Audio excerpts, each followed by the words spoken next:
वालेकुम, नमस्ते, आदाब, सत श्री अकाल, welcome back to my channel. दोस्तों आज का वीडियो बहुत ज़बरदस्त है।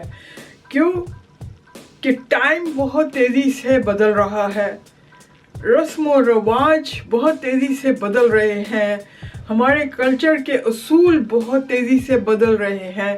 और जिस तेज़ी से ये उसूल, ये रस्म और रवाज और ये टाइम बदल रहा है, उसके साथ साथ लोग भी बदलते जा रहे हैं।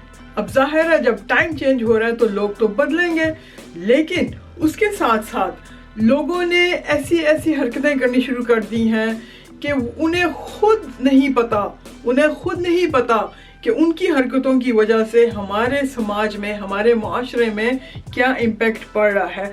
मैं आपको एडवाइस करूंगी कि आप ये वीडियो ज़रूर देखें। अगर आप किसी प्रॉब्लम में हैं तो शायद इस वीडियो को देखने के बाद आपको कोई सोल्यूशन मिल जाए।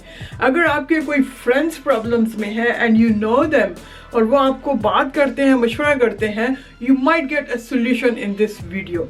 और दोस्तों आगे बढ़ने से पहले मैं आपको एक बार फिर याद करा दूं, इस साल का 2021 का मेरा एक गोल है जो मुझे अचीव करना है।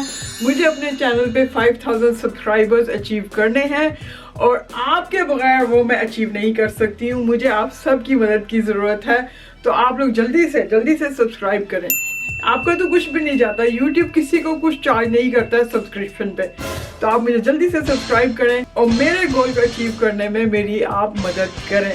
और इन एडवांस में मैं आप सबका बहुत बहुत शुक्रिया कर देती हूँ। और दोस्तों without any further adieu, let's dive into the video. जी हाँ, दीन, कल्चर, ट्रेडिशंस के साथ साथ सबसे जरूरी चीज है कि आप अपने बच्चों की सही तरबियत करें। और ये जितनी भी माएं, जितनी भी हाउसवाइफ्स बैठी हुई हैं, मैं उनको अर्ज करूंगा कि प्लीज अपने बेटों पे ज्यादा तवज्जो दें। हमारे यहाँ ट्रेडिशनली और कल्चरली यही कहा जाता है कि भाई जी बेटी को खाना पकाना सिखा दो, घरदारी सिखा दो, ससुराल में जाके क्या करेंगे। रॉन्ग, गलत। अच्छी चीज है, समझाना चाहिए, सिखाना चाहिए, विच इज एब्सोल्युटली फाइन, लेकिन I always say start with boys. जो घरदारी, जो कुकिंग, जो भी चीजें आप अपनी बेटियों को समझा रहे हैं, सिखा रहे हैं, वही तरबियत अपने बेटों की भी करें। उससे क्या होगा कि आपके उस बेटे के अंदर टूवर्ड्स माँ, बहन और बेटी की रिस्पेक्ट ऑटोमेटिकली खुद बढ़ जाएगी। फिर वो आज जिस तरह आपकी हेल्प कर रहा है, आपका हाथ बटा रहा है आपके कामों के अंदर, क्लीनिंग के अंदर, कुकिंग के अंदर, इसी तरह वो अपनी बीवी के साथ भी करेगा। तो घर की मुआशरत ऑटोमेटिकली सेट हो जाएगी। सोसाइटी इसी तरह मूव करती है। लेकिन हमारे यहाँ क्या है, लड़कियों पे जोर दिया जाता है, लड़कों को इग्नोर किया जाता है। So start with boys. Thank you. Absolutely right. Start with boys. Now. Nope. I did not say that, and I wouldn't say that. The video I've made is for the people like you.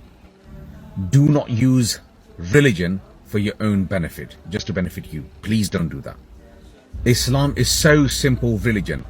It's people like you, people like everybody else, they've made it really, really hard and difficult.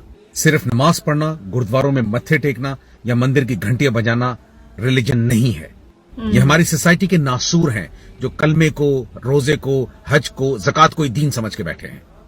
Let me ask you, आपने कब last time अपनी बीवी के साथ जरा प्यार मोहब्बत से बात की है? Never. या अपने बच्चों के साथ अपने प्यार मोहब्बत से बात की है? कब की है? Never. तो ये भी तो दीन है जो बताने की मैं कोशिश कर रहा था, लेकिन वो तो पता ही नहीं है। क्यों? दीन जो है वो नमाज में, रोजे में, कलमे में, हज में, ज़कात में अटका हुआ है। So please do not use Islam for your own benefit. Thank you. Very good, very good, very good, very good. बहुत अच्छे बोले। Don't have to go by Islam.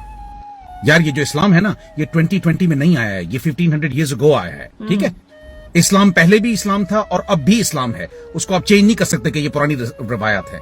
Secondly, if you are Muslim you should follow as well. लेकिन problem क्या है, ये सिर्फ नमाज, रोजा, कलमा, हज, ज़कात, इसी को दीन समझ रहे हैं। ये दीन नहीं है भाई, ये दीन नहीं है।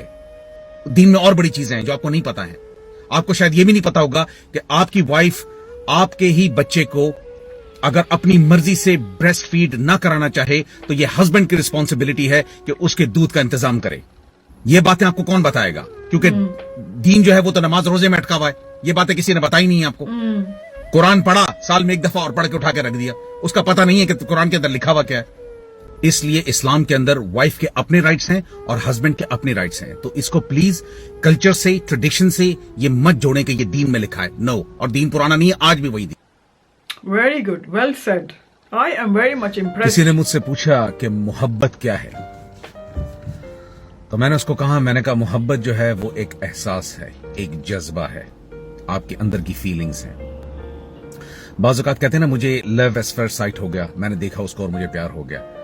नहीं, असल में कभी कभी ये होता है कि आप अपने जज्बे को, अपने एहसास को, अपनी फीलिंग्स को किसी और इंसान को दे देते हैं और वो उसकी कदर नहीं करता। तो इसलिए जो अक्सर कहते हैं ना कि लव मैरिजेस नाकाम होती हैं, उनकी वजह यह है कि आप अपनी फीलिंग्स, जो लव इमोशंस हैं, अपनी मोहब्बत जो अंदर होती है, आपकी फीलिंग्स होती हैं, जज्बा होता है, एहसास होता है, वो आप किसी रॉन्ग बंदे को सपोर्ट कर देते हैं, जिसकी वजह से आप स्ट्रगल करते हैं। सिर्फ बंदा बदल जाता है, मोहब्बत वही होती है।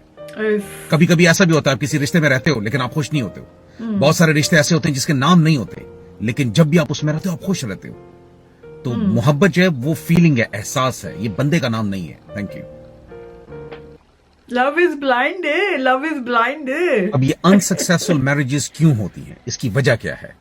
होता यह है कि बहुत सारे पेरेंट्स जो हैं वो शो ऑफ के लिए वेडिंग कर रहे होते हैं। यानी माएं कह रही होती है कि देखना मैं ऐसी चांद जैसी दुल्हन लेके आऊंगी कि पूरा दुनिया तमाशा देखेगी। अच्छा, लड़की वाले ये कह रहे होते हैं कि जी हम ऐसा लड़का लेके आएंगे जिसका ये होगा, जिसका वो होगा, खानदानी किस्म का, देखे दुनिया देखेगी। और मजे की बात बताऊं, जिन दुनिया वालों को आप बुलाते हैं अपने बच्चों की शादियों पे, यकीन करें वो पीछे बैठ के आप ही की बेवकूफियों पे हंस रहे होते हैं। आते भी हैं लेट, सबसे लेट आएंगे, खाएंगे पिएंगे, अपने साथ ले जाएंगे, आपके पीछे बातें भी कर जाएंगे। बिल्कुल। तो जिन दुनियादारी को या दुनिया को दिखाने के लिए आप अपने बेटा और बेटी की शादी करवा रहे हैं, जिसको हम शो ऑफ वेडिंग करते हैं, गाड़ियां, केक और ये और वो, यकीन करें वो आपकी बेवकूफी पे बैठ के हंस रहे होते हैं। तो इसलिए प्लीज अपने बच्चों की खुशियां देखें, ना कि दुनिया को देख के आप रिश्ते करें कि फलां क्या कहेगा और मैं दुनिया को दिखाऊंगी। नहीं, अपने बच्चों की। बहुत अच्छी बात, बहुत अच्छी बात। किसी ने क्या खूब कहा है कि लोगों की बातों को कभी दिल पे मत लेना, क्योंकि लोग तो जब अमरूद खरीदने भी जाते हैं ना तो पूछते हैं कि मीठे हैं, और फिर उसी अमरूद को नमक लगा के खाते हैं। बहुत बड़ी बात कर दी यार। Wrong. She shouldn't have any responsibility. Again, culture, tradition, दीन, सब में कंफ्यूजन है। मैंने कुरान की तफसीर, तफसीर इब्ने उस्मानी, तफसीर इब्ने कसीर, तफसीर इब्ने कबीर सारी पढ़ी है। कहीं पर भी ये नहीं लिखा है कि बहू के जिम्मे सारी खिदमत है। नहीं, गलत। ये ट्रेडिशनली हमारे यहाँ कल्चरली ये एक्सपेक्ट किया जाता है कि बहू आएगी वो घर संभालेगी। नहीं, जो बहू आती है उसके सिर्फ दो काम है। एक, अपने शौहर का ख्याल रखे, उसकी खिदमत करे। दूसरा, जब उनकी औलाद हो जाए उनकी औलाद या अपनी जनरेशन की तरबियत करे।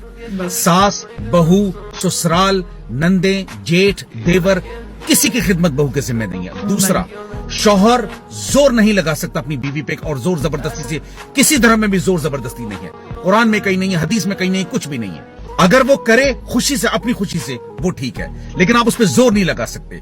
और अगर ना करे तो उसको ये मत कहें कि तुझे तेरी माँ बाप ने कुछ नहीं सिखाया। माँ बाप का उसमें क्या काम है? बहुत अच्छे, बहुत अच्छे, बहुत अच्छे। जी हाँ, हस्बैंड एंड वाइफ का रिश्ता बहुत ही इंपॉर्टेंट रिश्ता होता है। इसको बनाने में सेंचुरीज लग जाती हैं और तोड़ने में सिर्फ 5 सेकंड लगते हैं। आपके जो बाकी रिश्ते होते हैं, आपके माँ बाप, आपके बहन भाई, वो मरने के बाद भी आपके रिश्ते में रहते हैं। लेकिन मियाँ बीवी का रिश्ता ऐसा होता है, हस्बैंड एंड वाइफ का, कि ये जब टूट जाए तो ये रिश्ता फिर जुड़ नहीं सकता। एक लड़की ने अपना घर छोड़ा, अपने भाई छोड़े, अपने बहनें छोड़ी, अपना बाप छोड़ा, रिश्तेदार छोड़े, और सिर्फ महज 3 बोलों पर कबूल है, कबूल है, कबूल है, एक बाप ने अपनी बेटी आपके हवाले कर दी, वो आपकी इज्जत बन गई, अपनी इज्जत आपके हवाले कर दी, वो आपके बच्चों की माँ बन गई, आपकी बीवी बन गई, पीछे क्या रह गया? और अक्सर लड़कियां भी अपनी माँ बाप से ऐसी ट्रेनिंग लेके आई होती है, अल्लाह माफी दे, कि वो घर में घुसते साथ ही घर को तबाह बर्बाद कर देती है। अगर आप अपने रिश्तेदारों में देखें तो बहुत कम आपके रिश्तेदारों में ऐसे लोग होंगे जो रिश्ते जोड़ने की बात करेंगे। तोड़ने के लिए हर कोई तैयार, पीछे बच्ची पराई होती है, लड़का पराया होता है। तो प्लीज रिश्ता जोड़ने की बात करें, उसको तोड़े मत। Thank you very much. Like और शेयर जरूर कीजिएगा। Thank you. तोड़ने की बात लोग जो करते हैं ना कि तोड़ो, बहुत ही इंटरेस्टिंग। बेटे का फर्ज है कि वो अपनी बीवी से कहे कि मेरे माँ बाप के खाने का और उसके रूम की सफाई का ख्याल रखो। गलत है आप। मैं आपको बताता हूं, आप कंफ्यूज हो रही हैं। आप ट्रेडिशंस, कल्चर, मजहब और धर्म सब में कंफ्यूज हो रही हैं। हमारे मजहब में ये नहीं। अगर वो कर ले बहू घर की, बेटे का कोई फर्ज नहीं। बेटा जोर जबरदस्ती से अपनी माँ बाप की यानी सास ससुर की खिदमत नहीं करवा सकता। बिल्कुल। अगर वो लड़की अपनी दिल से कर ले तो वो उसका बड़ापन है, वो उसका ज़र्फ है। लेकिन बेटे का ये फर्ज नहीं है कि वो अपनी बीवी पर जोर जबरदस्ती से खड़े होकर अपने सास ससुर की खिदमत कराए। नहीं, ये नहीं है। आप मुझे कोई हदीस ला के दिखा दें, कहीं कुरान के लफ्ज पे लिखा दें, कहीं पर भी ये नहीं लिखा। तो इसलिए बहुत सारे लोग कंफ्यूज हैं धर्म के अंदर, रिलीजन के अंदर, कल्चर के अंदर और ट्रेडिशंस के अंदर। ये ट्रेडिशनली आ सकता है लेकिन ये मजहब में नहीं है, तो आप इस पे कंफ्यूज मत हो। सास ससुर की खिदमत बीवी या बहू पे जिम्मे नहीं है, वो बेटे के जिम्मे है। Thank you very much. Very good, बहुत अच्छी बात की, बहुत अच्छी, दिल खुश हो गया। अस्सलाम वालेकुम। मेरी एक रिक्वेस्ट है, एक विनती है उन माँ बाप से जो कि UK, US, Canada, Germany, France, Australia, New Zealand इन जगहों में रहते हैं कि जब आपका बेटा या बेटी शराबों में पड़ जाए, आपका बेटा या बेटी गुनाहों में पड़ जाए, ड्रग्स में पड़ जाए, बुरी आदतें सीख लें, तो प्लीज उसका ये मतलब नहीं है कि उसकी आदतें बुरी को सुलझाने के लिए उसकी शादी करा दो और फिर पाकिस्तान से, बांग्लादेश से, इंडिया से लड़के या लड़कियां यहां लेके आ जाओ ताकि उसकी आदतें सुधारें। ये आपकी तरबियत का कसूर है। आपने अपने बच्चे को वक्त नहीं दिया, आपने अपने बच्चे को टाइम नहीं दिया, जिसकी वजह से वो बिगड़ गया, बुरी आदतों में पड़ गया। अपनी गलतियों को सुधारने के लिए आप किसी और के बच्चे बच्ची की जिंदगी बर्बाद प्लीज मत करें। हर मसले का हल आपके बेटे बेटी का शादियां नहीं है। जब आप खुद अपना बेटे बेटी को नहीं संभाल पाए, उनको नहीं सुलझा पाए, तो किसी और के बेटे बेटी से आप कैसे तवक्को करते हैं कि वो आके आपके बेटी या बेटे को सुधारेगा, उसकी गलत आदतों को सुधारेगा? तो प्लीज ये स्टूपिड मेंटली से बचें। Thank you. अगले की जिंदगी भी खराब करनी है, सही मत करो यार, मत करो। अस्सलाम वालेकुम, उम्मीद है सब लोग खैरियत से होंगे। Is he crying? मुझे एक बहुत ही यंग लड़की का फोन आया, हार्डली 22-23 होगी। Think he was crying. और उसकी 3 बेटियां हैं और चौथी से वो प्रेग्नेंट है। और वो कहने लगी कि मुझे मेरे ससुराल वालों ने कहा है कि अगर चौथी भी तुम्हारी बेटी हुई तो तुम अपनी मां के घर जा सकती हो।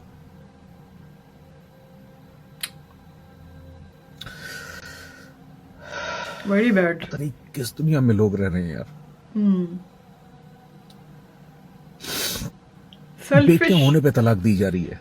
बेटियां होने पे किससे लड़ रहे हैं? अल्लाह से लड़ रहे हैं, ऊपर वाले से लड़ रहे हैं। बिल्कुल। तो भाई तूने बेटियां दे दी हमें, इस बात पे तलाकें हो रही हैं।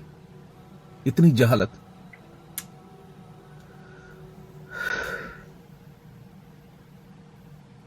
सेल्फिशनेस बहुत है लोगों में, Few बहुत tips ज्यादा। to be safe from black magic. First of all, avoid arguments. अगर बीवी ने कोई तेज बात कर दी है, हस्बैंड को चाहिए वो खामोश हो जाए। अगर हस्बैंड के मुंह से कोई बात स्लिप हो गई है, औरत को चाहिए वो खामोश हो जाए। उसको नेक्स्ट लेवल पे एस्केलेट मत करें प्लीज। सेकंड, घर की एंट्रेंस की तरफ ध्यान रखें कि वहां सैंड ना हो, वहां व्हाइट सॉल्ट आपको नजर ना आए या आपको एग शेल्स नजर ना आए। अगर आपने देख भी लिया है तो आप उस पर पैर रख के घर के अंदर मत लेके जाएं, क्योंकि बहुत सारी केसेस में रेत पर यानी सैंड पर, सॉल्ट पर और एग शेल्स पे दम करके वो घर की एंट्रेंस के आसपास डाल देते हैं कि घर वाले उस पे पैर रख के अंदर उसको ले जाएं, जिससे घर के अंदर काफी पीस खराब होता है। आयतुल कुर्सी और 4 कुल ये ज्यादा से ज्यादा पढ़ें। अगर आप किसी ऐसे फैमिली मेंबर के घर इनवाइटेड हैं जो आपको पता है कि वो ये जादू टोने करते हैं, तो प्लीज वहां अवॉइड करें मीठा डिजर्ट जो घर का बना होता है, चाहे वो खीर है, चाहे वो गाजर का हलवा है, अवॉइड करें। डू नॉट ईट इट, क्योंकि मीठे के अंदर ये तावीज बहुत तेज असर करते हैं। अगर कोई लेडी प्रेग्नेंट है तो उस घर में जाके किसी औरतों से गले मिलने की भी जरूरत नहीं है। अपने आप को सेफ रखें। Thank you very much. वाह जी वाह, बहुत बड़ी बात। अस्सलाम वालेकुम। इस कमेंट को जरा गौर से पढ़ें। मैंने आपको प्रीवियस वीडियोस में भी मेरा ख्याल ये बात कई दफा कही है कि बेसिकली एजुकेशन के अंदर और ब्रॉटअप के अंदर बड़ा फर्क होता है। पुराने जमाने में जब रईसों के घर में, नवाबों के घर में और दौलतमंद लोगों के घर में जब औलाद होती थी ना, तो लखनऊ और हैदराबाद के कोठे बड़े मशहूर थे। तो वो क्या करते थे, अपने बच्चों को तमीज सिखाने के लिए, उनको डांस सीखने के लिए नहीं, कुत्ता पाना सीखने के लिए नहीं, तमीज सिखाने के लिए उन कोठों पे बैठ देते थे। क्यों? वहां पे जो उर्दू होती थी ना, अलकाबात के साथ आइएगा, कीजिएगा, बैठिएगा, सोइएगा, खाइएगा, पिएगा, यानी एक तरीका होता था उनके अलकाबात का। वो अलकाबात और वो तमीज सीखने के लिए जो नवाबजादे होते थे, रईसजादे होते थे, मालदार लोग होते थे, वो अपनी औलादों को कोठों पे भेज देते थे। उसके पीछे बहुत बड़ा रीजन था, ताकि उनकी नेक्स्ट जनरेशन में ये चीज ट्रांसफर हो सकता है आपके इस हस्बैंड ने अपने बाप को खुद देखा, अपनी मां को जलील करते हुए, तो वो उस एनवायरमेंट में ग्रो हुआ, तो उसके लिए ये बात ठीक होगी, वो इसलिए कर रहा होगा। बहुत सारे लोग ये भी कहते हैं कि अगर आपने लड़की को देखना है तो आप उसकी मां से मिलें, अगर आपने लड़के को देखना है तो आप उसके बाप से मिलें। सो ब्रॉटअप में और एजुकेशन में बड़ा फर्क है। समझे? कुछ समझ आई? हेलो, अस्सलाम वालेकुम। मेरा ये मैसेज उन पेरेंट्स के लिए है जिनकी बच्चियों की अभी रिसेंटली शादी होने वाली है या वो शादियों के काबिल हो गई हैं। पुराने वक्तों में जैसे बड़े कहते थे बेटियों की शादियों की रुखसती के वक्त कि भाई आप जा रही हैं, बस वहां से अपनी डेड बॉडी ही लेके आना, घर आबाद करें, अपने ससुराल में रहें। ये हरगिज अपनी बेटी को मत कहें, बिल्कुल ये अपनी बेटी को मत कहें, खासकर रुखसती वाले दिन, क्योंकि ये उसकी जिंदगी की खुशियों के ताबूत में आखिरी कील होती है जो आप लोग खुद ठोक देते हो। ठीक है, आपने उसको ये कहना चाहिए कि बेटा तुम जा रही हो, मैं तुम्हें दे रहा हूं इज्जत के साथ निकाह करके, बेच नहीं रहा। ठीक है, तो अगर तुम्हारा शौहर इंसान का बच्चा नहीं निकला और तुम्हें इंसानों की तरह ट्रीट नहीं किया, या तुम्हारे ससुराल वाले इंसान के बच्चे नहीं निकले और इंसानियत उनमें नहीं हुई और तुम्हें गलत तरीके से ट्रीट कर रहे हैं, तो बेटा मेरे घर का दरवाजा हमेशा खुला है, जब मर्जी हो वापस आ जाना, कोई ऐसी बात नहीं है। ये जिंदगी है, इट्स लाइफ, शिट हैपेंस। गलती से भी उनको ये मत कहें कि वापसी के दरवाजे बंद है। बहुत बहुत शुक्रिया, लाइक एंड शेयर जरूर करें और कमेंट्स भी। काश मेरे ये बड़ा इंटरेस्टिंग कमेंट आया है कि जी my husband is well educated and I am not and that's why he always let me down. इसको इनसिक्योरिटी कहते हैं। इसमें 3-4 चीजें हैं, या तो आप दोनों के बीच में एज गैप ज्यादा है, या आप बड़ी खूबसूरत हैं, या आपकी लवली पर्सनालिटी है, या आप इंतहाई कॉन्फिडेंट हैं। इन चारों चीजों में से कोई भी चीज अगर आप में है तो वो हस्बैंड नहीं लेगा। तो उसके बाद वो क्या करेगा, वो आपको कोशिश करेगा, लेटा तुम मोटी हो गई हो, तुम अच्छी नहीं दिख रही हो, तुम्हारी आंखें ऐसे हो गई हैं, तुम्हारे वजन को क्या हो गया, यानी ऐसी बातें करेगा जिससे आपका कॉन्फिडेंस लूज हो। ठीक है, नंबर 1। अच्छा, एक और भी चीज मैं बता दूं, इन्हीं मर्दों की बड़ी स्प्लिट पर्सनैलिटी होती है। जब बाहर जाते हैं ना, तो ये मलिक साहब भी होते हैं, चौधरी साहब भी होते हैं, अवान साहब भी होते हैं, जट भी होते हैं, राठौर भी होते हैं। ठीक है, बड़े इज्जतदार होते हैं, लेकिन जैसे ही ये घरों में घुसते हैं, ये इंतहाई बदतमीज के बच्चे होते हैं। ना इनको बाप से बात करने की तमीज होती है, ना बहन से बात करने की तमीज होती है, ना बेटी से, ना माँ से, और ना बीवी को इज्जत एहतराम देने की बात होती है। बाहर ये पूरे नाम कमाते हैं, लेकिन घरों के अंदर ये बड़े बदतमीज होते हैं। तो एजुकेशन से, ब्रॉटअप से और इनसिक्योरिटी से मत कंफ्यूज हो। Thank you. जब इनका मतलब निकल जाता है तो कंजरपन पे उतर आते हैं। क्यों कि जो लास्ट वीडियो है ये बिल्कुल 110% ये मेरे ऊपर इम्प्लीमेंट करता है, बिकॉज आई वॉज कॉन्फिडेंट और मेरे हस्बैंड बहुत इनसिक्योरिटी फील कर रहे थे और बहुत उन्होंने किया, उन्होंने मुझे झुकाने की बहुत कोशिश की। मैं उसे झुकाना नहीं कहूँगी, मैं कहूँगी कि उन्होंने मुझे तोड़ने की कोशिश की और मैं भी पीछे नहीं हटी, मैं भी झुकती गई। क्यों कि मेरा सिर्फ एक ही गोल था, मेरा सिर्फ एक ही एम था कि हमारा रिश्ता किसी तरह से बच जाए। मैं अपने रिश्ते को बचाने की कोशिश कर रही थी और वो अपने रिश्ते को सर तोड़ने की कोशिश कर रहे थे। जी दोस्तों, आपने देखा अदील अफरीदी साहब ने बहुत अच्छी बातें की हैं। पख्तून टिकटॉकर, इनके चैनल का नाम है पख्तून टिकटॉकर। और जो सबसे अच्छी मुझे बात लगी वो ये कि अपने बेटों की तरबियत करें। हम लड़कियों पे ज़्यादा तवज्जो देते हैं, हम कहते हैं कि लड़कियों को खाना वाना पकाना सिखा दो, लड़कियों में हर हुनर होना चाहिए, लड़कों की तरफ कोई तवज्जो नहीं देता। इन्होंने बहुत अच्छी बात की। हमारे माशरे में लड़के चाय पी के अपना कप वहीं पे रख के उठ के चले जाते हैं। कभी मैंने नहीं देखा पाकिस्तान में, जब भी मैं गई हूँ, कि लड़कों ने अपने बर्तन उठा के खुद किचन में जाके धो के रख के आए हों, कभी नहीं देखा। मुझे तो बहुत इम्प्रेस किया है आपने, और मुझे यकीन है, मुझे उम्मीद नहीं, मुझे यकीन है कि आप सबको भी इनके वीडियोस देख के बहुत अच्छा लगा होगा। आप अभी जाएं और इन्हें जाके सब्सक्राइब करें, मैं इनका लिंक नीचे दे दूंगी। और बस दोस्तों, आज के लिए इतना ही था, लेकिन जाने से पहले मैं आपको फिर याद करा दूं, मेरे इस साल का टारगेट है, मुझे अपने चैनल पे 5000 सब्सक्राइबर्स चाहिए। तो प्लीज़ जाने से पहले जो नीचे रेड बटन है उसे ज़रूर क्लिक करते हुए जाइएगा। और इन एडवांस में आपको थैंक यू बोल देती हूँ, और मैं मिलती हूँ आपको अपने नेक्स्ट वीडियो में। Till next time, you look after yourself. Tata, bye bye, अल्लाह हाफिज़।